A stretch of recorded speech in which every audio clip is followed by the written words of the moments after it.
Vivimos en un mundo que es caído, inestable, y esa es la razón que muchos andan preocupados.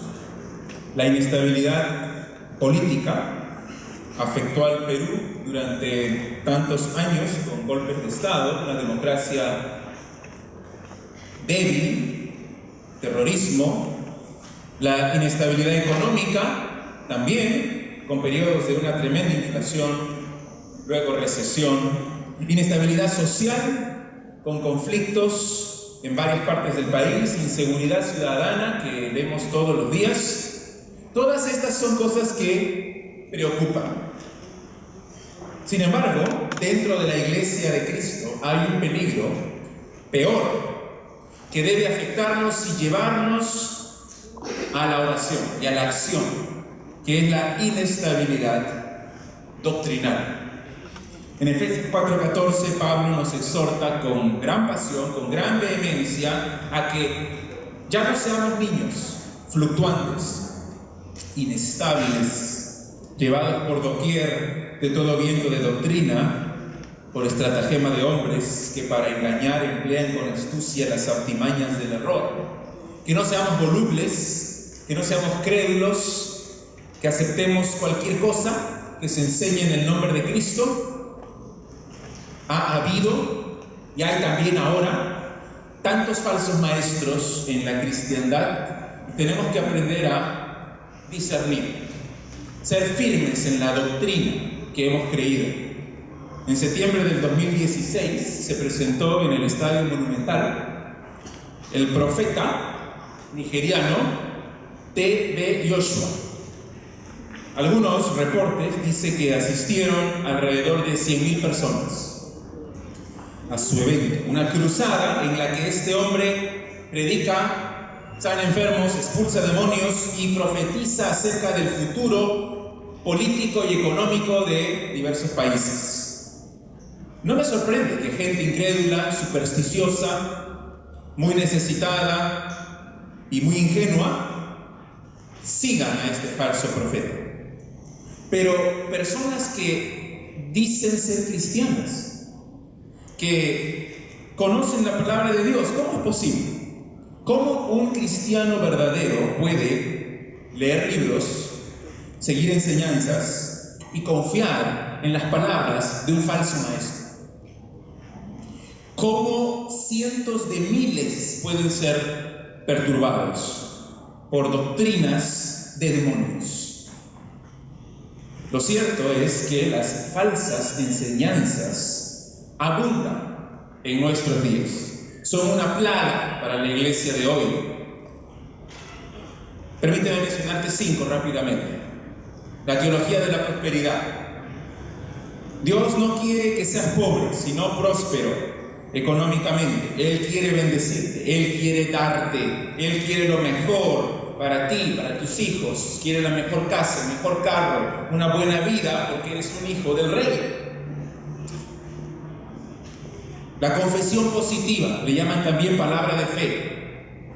Tus palabras tienen poder, el poder de dar vida y de dar muerte, de bendecir y de maldecir. Así que declara por fe lo que quieres recibir, lo que quieres hacer. Reclama tus bendiciones, demanda tu sanidad, confiesa vida a los que te rodean, maldice y ata a Satanás, porque tus palabras tienen poder.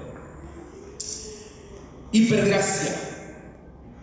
Dios te ama, tiene un plan maravilloso para tu vida, le importas, Él está ansioso de recibirte en su familia y perdonar todos tus pecados.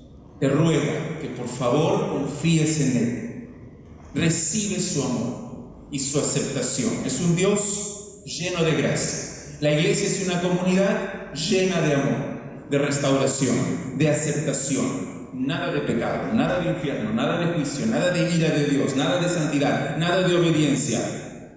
Te aceptamos así como eres. El evangelio de la autoestima. Tú vales para Dios, eres un campeón. Dentro de ti está la capacidad para vencer, para marcar una diferencia en este mundo, porque tú vales. El misticismo. El cuerpo es malo, el espíritu es bueno. la doctrina no es importante, tu vida es importante, tu experiencia espiritual con Dios es lo esencial. Quieres sentirlo, profundizar en Él, tocar su esencia con tu espíritu, contémplalo, vívelo, medita en Él, apaga tu mente. Después de todo, es carnal. Entiende a Dios con tu espíritu, conéctate con Él. Por supuesto, todas estas son mentiras satánicas. Todo esto es falsa doctrina. Pero millones lo creen hoy. ¿Cuánto necesitamos la sana doctrina de la palabra de Dios?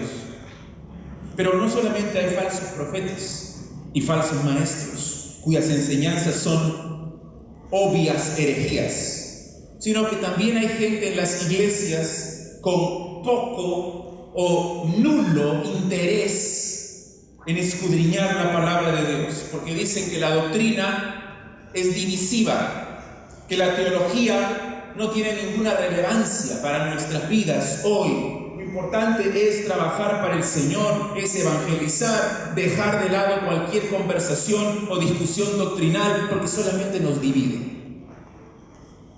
Bueno, Pablo estaría en total desacuerdo. Su amada iglesia en Tesalónica había sido engañada con una falsa enseñanza acerca del día del Señor y de la segunda venida de Cristo. Y Pablo les dice en primera y en segunda de Tesalonicenses que nadie os engañe en ninguna manera. No os dejéis mover fácilmente de vuestro modo de pensar. No os conturbéis. Permanezcan firmes, sólidos, estables en la doctrina. Pablo está preocupado. Quiere traer paz, fortaleza, unidad, consuelo, ánimo a sus corazones perturbados por las falsas enseñanzas. Están atemorizados, están confundidos. Están siendo perseguidos de fuera y están siendo engañados de dentro de la iglesia. ¿Saben cómo los anima? Vamos un momento a segunda de Tesalonicenses 1. Segunda de Tesalonicenses capítulo 1, versículo 11. En primer lugar les dice: oro por ustedes. Oro por ustedes.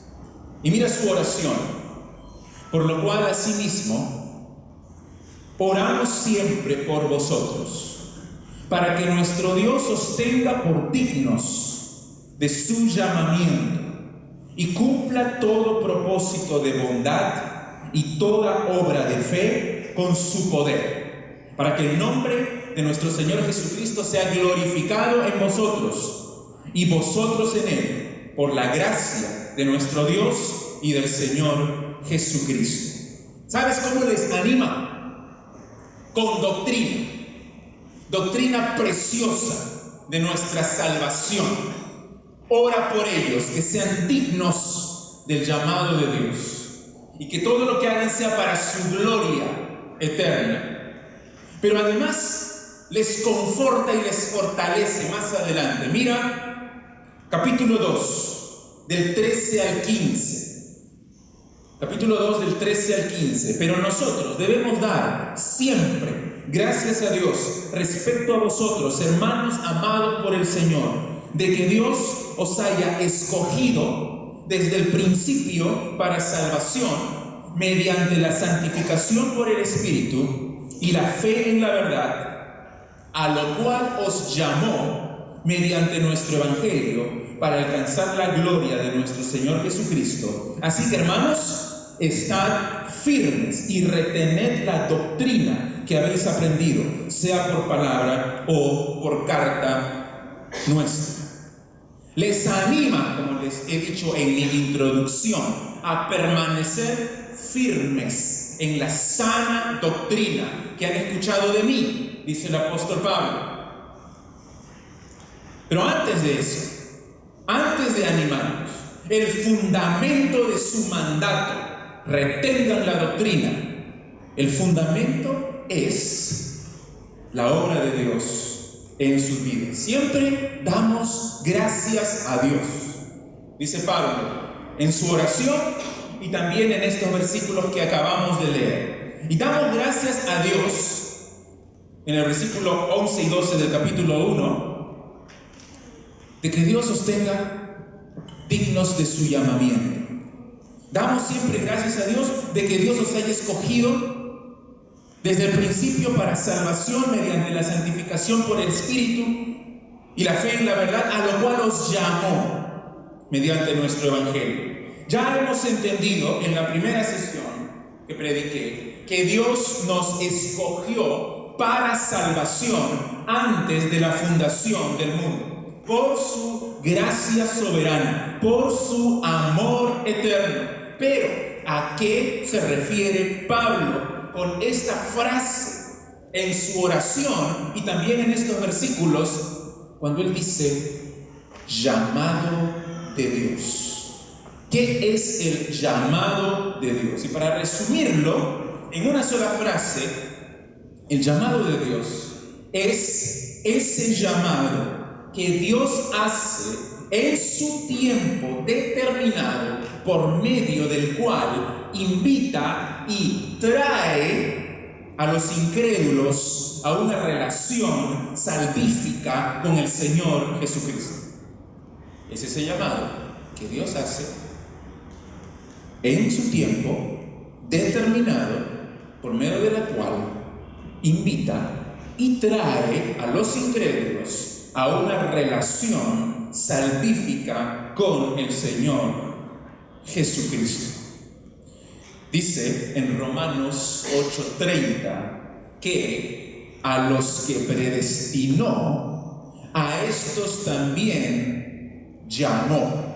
A los que eligió antes de la fundación del mundo, les llamó. Es un llamado eficaz, un llamado infalible. El Espíritu ilumina nuestras mentes entenebrecidas, suaviza nuestros corazones de piedra, inclina nuestros afectos hacia Dios, guiándonos a creer en Él.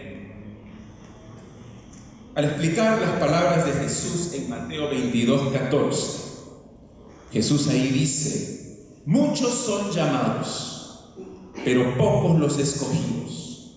Juan Calvino dijo estas palabras: hay dos aspectos del llamado de Dios. El llamado general, por medio del cual Dios invita a todos a sí mismo por la predicación de la palabra, y el llamado especial, que solo se da a los creyentes, en el cual, por la iluminación interna de su espíritu, hace que la palabra predicada se implante en sus corazones. Eso se parece mucho a lo que dijo el mismo apóstol Pablo en 1 Corintios, el capítulo 1. Observa lo que dice ahí. 1 Corintios 1. Como dije en mi primera sesión, él predicaba el Evangelio a todos, sin excepción. Llamaba en general a todos al arrepentimiento y a la fe. Y aquí en 1 Corintios 1:23, él dice: nosotros predicamos a Cristo crucificado.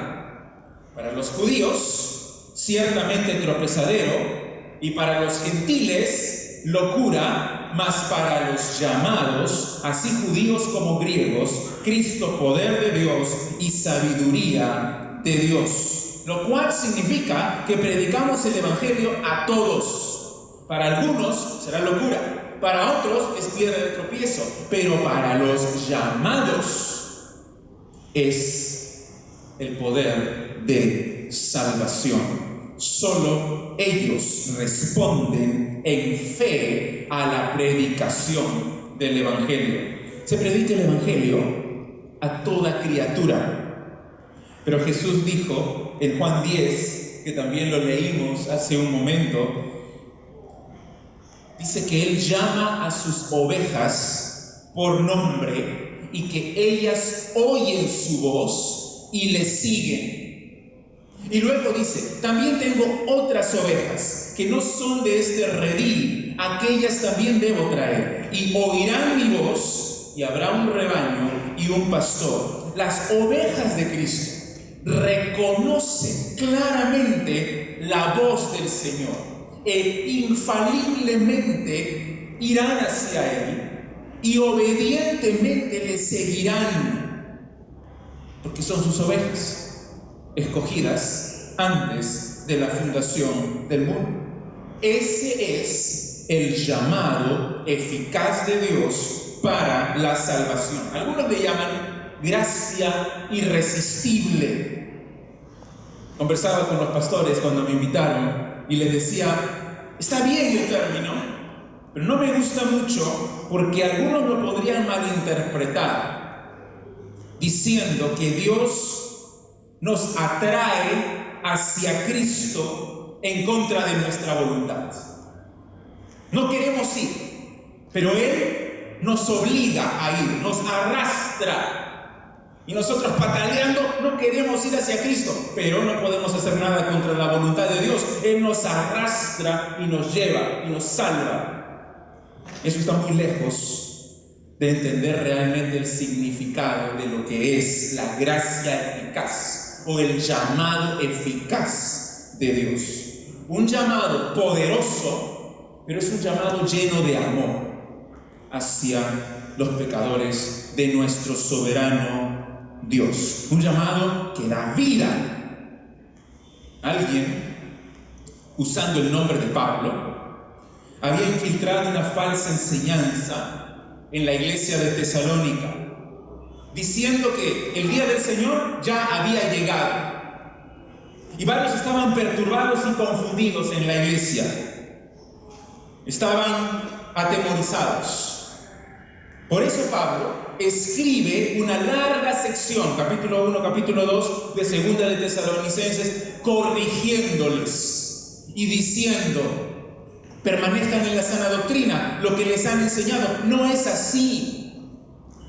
Primero viene la apostasía, se manifestará el anticristo, no se afanen porque Dios está en control, en el tiempo de Dios ocurrirán todas estas cosas, ustedes deben estar confiados porque el Señor condenará al anticristo, al diablo y a todos sus enemigos. Y así termina en 2 de Tesalonicenses, capítulo 2, el versículo 12, diciendo, a fin de que sean condenados todos los que no creyeron a la verdad, sino que se complacieron en la injusticia.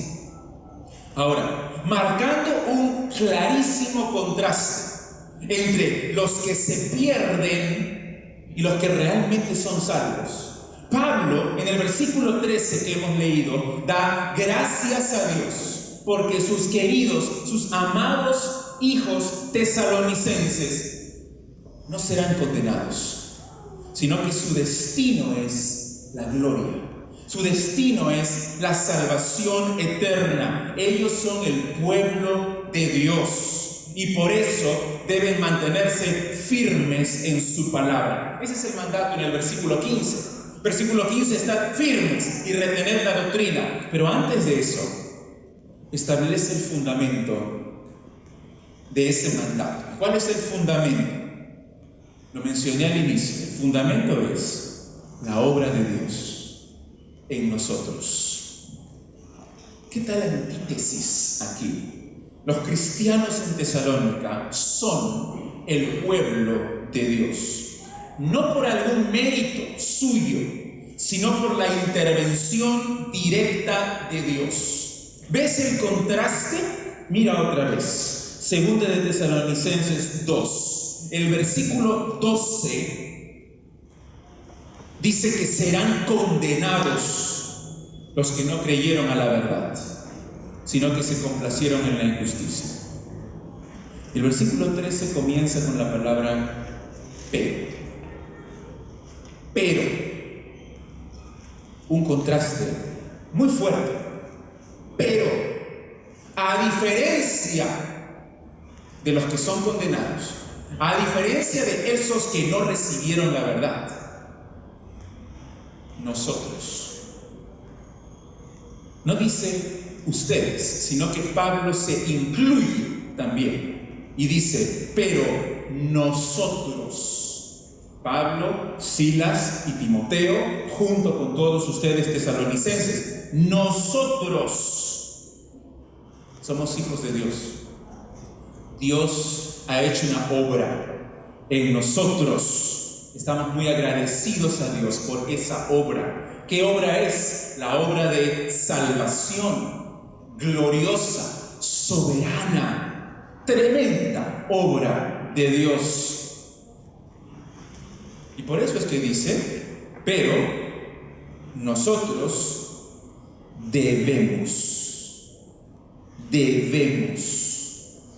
Es una orden, es un deber, es un imperativo. Hay un sentido de obligación delante del Señor. Cuando terminé mi primer mensaje, les dije al final, después de haber leído todo esto, lo único que podemos hacer, y Pablo diría, debemos hacer, es alabar a Dios. Por eso, dice él, nosotros debemos dar gracias por ustedes. Es necesario que agradezcamos y que alabemos y que bendigamos a Dios por su obra de salvación en nuestras vidas, especialmente porque hay tantos, cientos de millones que se condenarán, que se perderán para siempre. Y que nosotros seamos salvos por su obra soberana, debemos dar gracias a Dios. Pero además los llama aquí de una forma muy particular. Les dice, hermanos amados por el Señor. Hermanos amados por el Señor. ¿Quién es el Señor? Es Jesucristo.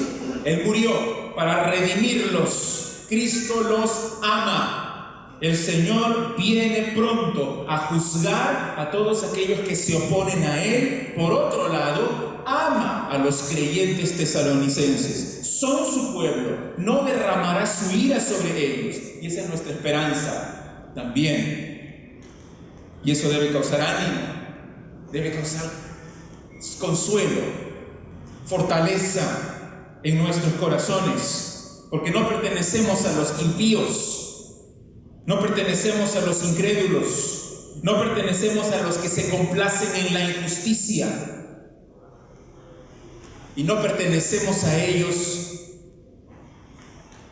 no por algún mérito nuestro, no por nuestra iniciativa, no por nuestro esfuerzo. ¿Por qué no pertenecemos al grupo de los que se van a perder? ¿Por qué? Solo por la gracia de Dios, nada más, que nos escogió y predestinó y llamó. No somos mejores que ellos, no somos más buenos que ellos, no somos más inteligentes que ellos. Entonces, ¿por qué nos salvamos? Por Dios, que nos amó y nos escogió antes de la fundación del mundo. Por eso dice, gracias a Dios, de que Dios os haya escogido desde el principio para salvación. No eres salvo porque tomaste una decisión, sino porque Dios tomó una decisión. Él decidió escogerte. Su salvación completa no depende de tu esfuerzo humano, sino de la selección soberana, incondicional, llena de amor de parte de nuestro Dios. Pero mira ahora, esta salvación, dice Pablo, se alcanza mediante la santificación por el Espíritu y la fe en la verdad. ¿Qué significa esta frase? Dios nos escogió desde el principio para salvación y esta salvación se alcanza mediante la santificación por el Espíritu y la fe en la verdad. En primer lugar, significa que el Espíritu Santo obra en nuestra salvación, nos santifica, nos separa del pecado para el Señor y obra en nosotros haciéndonos santos. Tesalonicenses 4:3. Pablo dice que la voluntad de Dios para nosotros es nuestra santificación. En 4:7 dice que Dios nos ha llamado a la santificación. ¿Te das cuenta de lo que está diciendo Pablo aquí? Sin santificación del Espíritu Santo no puede haber salvación. No puede haber salvación. Hebreos 12:14 dice que sin santidad nadie verá al Señor. Efesios 1:4, que ya lo leímos, dice que Dios nos escogió en Cristo antes de la fundación del mundo para que seamos santos y sin mancha delante de Él. Algunos dicen que puede ser salvo sin ser santo. Es mentira. Algunos dicen que puedes recibir a Cristo como Salvador, pero no como Señor. Es mentira. He escuchado testimonios que dicen: a los 12 años me arrepentí y recibí a Cristo como mi Salvador. Y luego viví como me dio la gana. A los 23 años me di cuenta y me comprometí seriamente. Y recién allí lo recibí como mi Señor. Y durante todos esos años estuve andando como un cristiano carnal. Pablo dice: así no funciona. Así no funciona. Dios te escogió antes de la fundación del mundo para llamarte en el momento preciso y salvarte mediante la santificación del Espíritu Santo. Si tú eres salvo, quieres vivir en santidad. Si eres salvo, el Espíritu te está conformando cada día más a la imagen de Jesucristo. Si eres salvo, tu vida ha sido transformada, hay fruto espiritual. Pablo dice en Romanos, y es muy enfático: ahora que habéis sido libertados del pecado y hechos siervos de Dios, tenéis por vuestro fruto la santificación y como fin la vida eterna. Entonces, cada persona de la Trinidad está activa en la obra de nuestra salvación. El Padre nos elige antes de la fundación del mundo. El Hijo muere por nosotros en la cruz del Calvario. El Espíritu Santo hace una obra de regeneración y santificación en nuestras vidas. Pero en segundo lugar, aunque Dios toma la iniciativa y es el agente de nuestra salvación completa, es indispensable la respuesta humana en fe como medio para recibir la salvación. Dice que somos salvos mediante la santificación del Espíritu y mediante la fe en la verdad.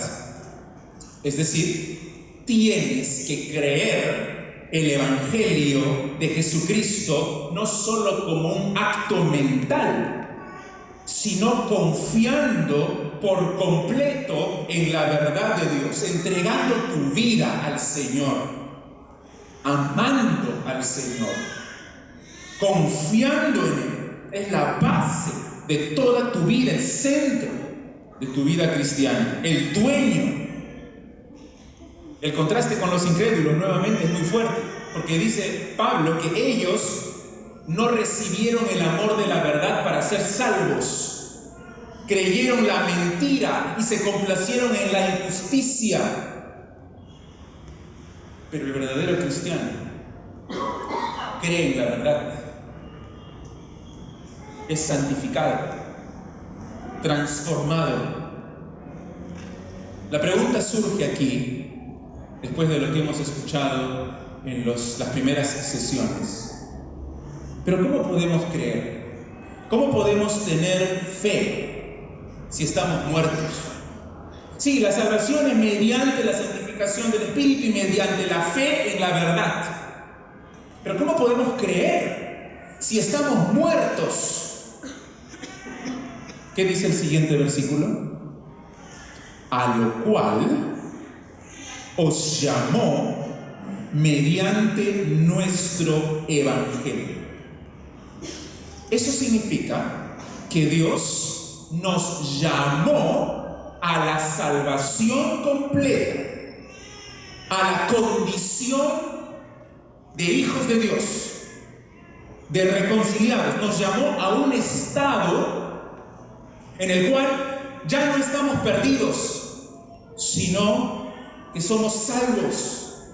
Nos llamó por medio de la predicación del Evangelio. Hay un llamado, como decía Calvino, universal. Hay un llamado general a todos los que escuchan el Evangelio, a toda criatura. En Hechos dice: Dios manda a todos, en todo lugar, que se arrepientan. Hay un llamado general: venid a mí, todos los que están cargados, y yo los haré descansar. Al que quiera beber del agua de la vida, venga y beba gratuitamente. Hay un llamado precioso, general, a todos en todo lugar. Cualquiera que quiera el perdón y la vida eterna debe venir a Cristo y creer en Él. Este llamado general puede ser rechazado. Es más, ocurre todos los días que se predique el Evangelio. Siempre hay gente que rechaza el mensaje y no cree en el Señor Jesús para su salvación. Pero no es el llamado del cual Pablo está hablando aquí. Aquí Pablo está hablando de un llamado eficaz que resultará de todas maneras en la salvación de estas personas. Ya se mencionó la cadena dorada de la salvación en Romanos 8, 29 y 30, pero lo voy a decir otra vez. A los que predestinó, escogió antes de la fundación del mundo, a estos también llamó. Y a estos que llamó también justificó por su fe.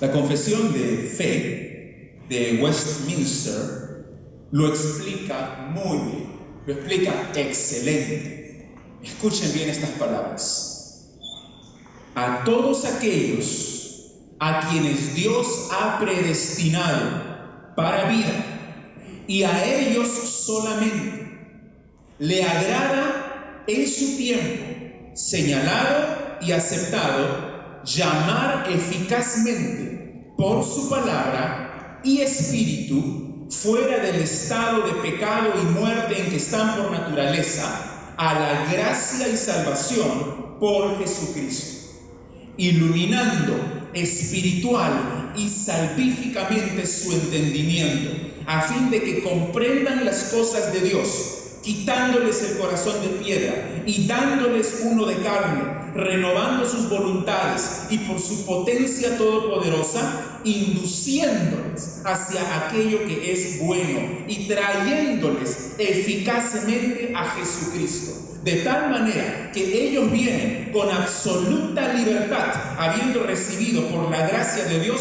la voluntad para hacerlo. Podríamos hablar muchísimo de esta confesión de fe, pero lo que está diciendo es que Dios los llamó a la salvación usando la predicación de Pablo, y la predicación fiel y clara y verdadera del Evangelio es el medio que Dios usa para llevar a cabo en el tiempo determinado de tu vida su propósito de elección que Él estableció en la eternidad pasada. Y por eso predicar es una tarea sagrada. Por eso predicar el Evangelio es santo, es solemne, porque es el medio que Dios utiliza. A Dios le agradó salvar a los creyentes por la locura de la predicación del Evangelio.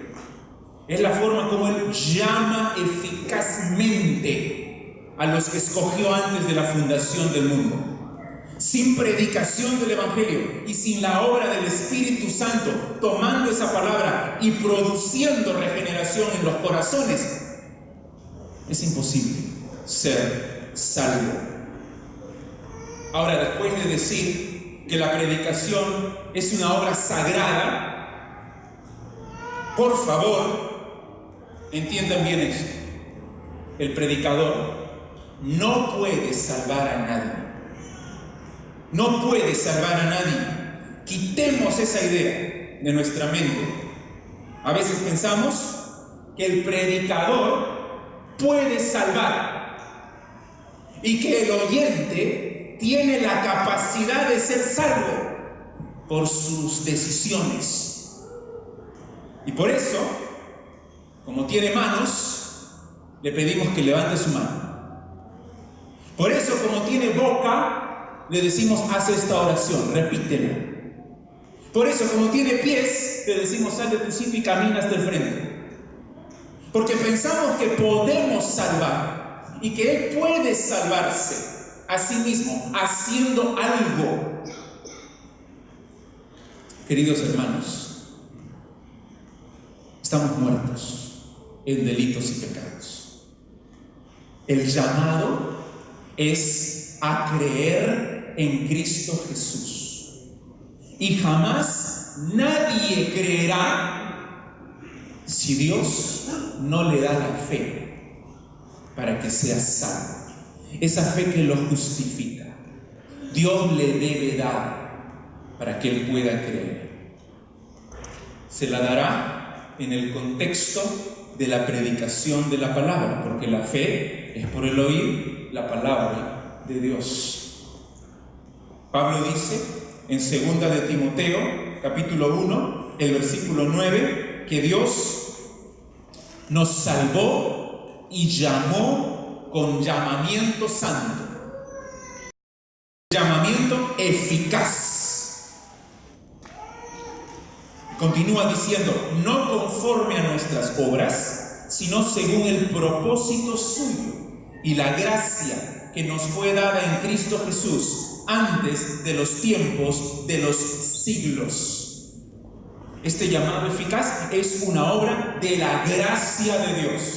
No estoy hablando de la gracia común que Él da a todos, sino de una gracia especial, una gracia salvífica que da solamente a aquellos que Él escogió antes de la fundación del mundo y que infaliblemente llevará a sus escogidos hacia la salvación. El escritor de Hebreos, no solo Pablo, sino el escritor de Hebreos, nos exhorta a seguir a Cristo con estas palabras. Dice, por tanto, hermanos santos, participantes del llamamiento celestial, considerad al apóstol y sumo sacerdote de nuestra profesión, Cristo Jesús. También Pedro une su voz a esta lista de escritores inspirados. Él dice, somos linaje escogido, real sacerdocio, nación santa, pueblo adquirido por Dios, para que anunciéis las virtudes de aquel que os llamó de las tinieblas a su luz admirable. Judas también, en el encabezado de su carta, él dice, Judas, siervo de Jesucristo y hermano de Jacobo, a los llamados, santificados en Dios Padre y guardados en Jesucristo. El apóstol Juan en Apocalipsis 17:14 dice, pelearán contra el Cordero y el Cordero los vencerá, porque Él es Señor de señores y Rey de reyes, y los que están con Él son llamados, elegidos y fieles. El testimonio generalizado de las Escrituras es que aquellos a los que Dios llama de acuerdo a su propósito salvífico, mediante su palabra y con el poder del Espíritu Santo, infaliblemente irán a la salvación. En Juan 6:37, escucha las palabras de Jesús. Juan 6, del 37 al 40. dice: todo lo que el Padre me da, vendrá infaliblemente. Todo lo que el Padre me da, vendrá a mí. Y al que a mí viene, no le echo fuera. Porque he descendido del cielo, no para hacer mi voluntad, sino la voluntad del que me envió. Y esta es la voluntad del Padre, el que me envió, que de todo lo que me diere, no pierda yo nada, sino que lo resucite en el día postrero. ¿Por qué algunos creen y otros no? Ya deberíamos todos saber la respuesta. ¿Por qué algunos creen y otros no? ¿Es por su inteligencia? ¿Por sus méritos? ¿Por sus obras? ¿Porque son mejores? ¿Porque son buenos? ¿O es porque Dios hace una obra especial en ellos? Una obra de su gracia. Pues que Dios los llama con su poder, regenerándoles y dándoles la capacidad para ver, para entender, para creer. Esa es la respuesta. Tito 3:5. Tito 3:5.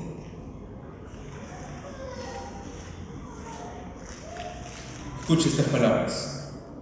Nos salvó, no por obras de justicia que nosotros hubiéramos hecho, sino por su misericordia, por el lavamiento de la regeneración y por la renovación en el Espíritu Santo. No por tus obras, sino por la obra del Espíritu Santo, de renovación, de regeneración en ti. En resumen, esta salvación empieza con la elección de Dios en la eternidad pasada. Se lleva a cabo en nuestra experiencia personal por medio del llamado de Dios en la predicación de su Evangelio. Y tiene como fin que alcancemos la gloria de Jesucristo. Elección, llamamiento, justificación, santificación, glorificación y todo de Dios. Todo de Dios. Por todo esto, como Dios ha obrado en nuestro favor, al final Pablo concluye diciendo: estén firmes en la doctrina. Retengan la doctrina. No dice, como ya Dios hizo todo, entonces puedes descansar. La obra de Dios no nos guía a la inactividad. La consecuencia de toda esta doctrina que estamos aprendiendo hoy es un llamado a la acción. Es el combustible para estar firmes en la doctrina y proclamar el Evangelio a toda criatura. Estad firmes y retened la doctrina que habéis aprendido. Es el antídoto contra el miedo, el antídoto contra la ansiedad, contra la confusión, contra la división en la iglesia. Estar sólidos, inconmovibles en sus convicciones, retener la palabra de Dios, aferrarse a ella con firmeza. Esta doctrina nos ayuda muchísimo, porque en las pruebas, en el sufrimiento, es fácil perder nuestro sentido de vocación, de llamado. Pero el llamado de Dios en la Biblia siempre está orientado hacia un propósito. Dios nos llama eficazmente, infaliblemente, a la salvación con un propósito. Y lo dice en gran cantidad de versículos. 1 Corintios 1:3, llamados a ser santos. 1 Corintios 1:9, llamados a la comunión con Cristo. Gálatas 5:13, llamados a ser libres en Cristo. 1 Pedro 2:9, llamados a proclamar las virtudes virtudes de Dios, que nos llamó de las tinieblas a su luz. Primera de Pedro 2:21, llamados a sufrir por Cristo. Filipenses 3:14, llamados para ganar el premio del supremo llamamiento de Dios en Cristo Jesús. Que vivamos dignamente de su llamado. Dios nos escogió antes de la fundación del mundo. En algún momento de nuestras vidas nos llamó, aplicó esa elección, nos llamó eficazmente, usando la predicación de su palabra. Su Espíritu Santo vino a nosotros, nos convenció, suavizó nuestros corazones, iluminó nuestras mentes, nos dio ojos para ver, nos hizo nacer de nuevo, nos dio fe y arrepentimiento. Y nosotros en nuestra voluntad dijimos, lo que antes me parecía a mí tan oscuro, tan aburrido, que no entendía, ahora lo entiendo y quiero creerlo. Parece nuestra decisión, pero es el llamado eficaz de Dios transformando nuestros corazones para su gloria. Lo que dice Pablo en Filipenses, por lo tanto, es: vivan dignos de ese llamado. Dignos de ese llamado, con un propósito de santidad, de comunión, de amor, llamados para ganar el premio al final, corriendo la carrera hasta llegar a la meta del supremo llamamiento de Dios en Cristo Jesús. Vamos a orar, cerrar nuestros ojos.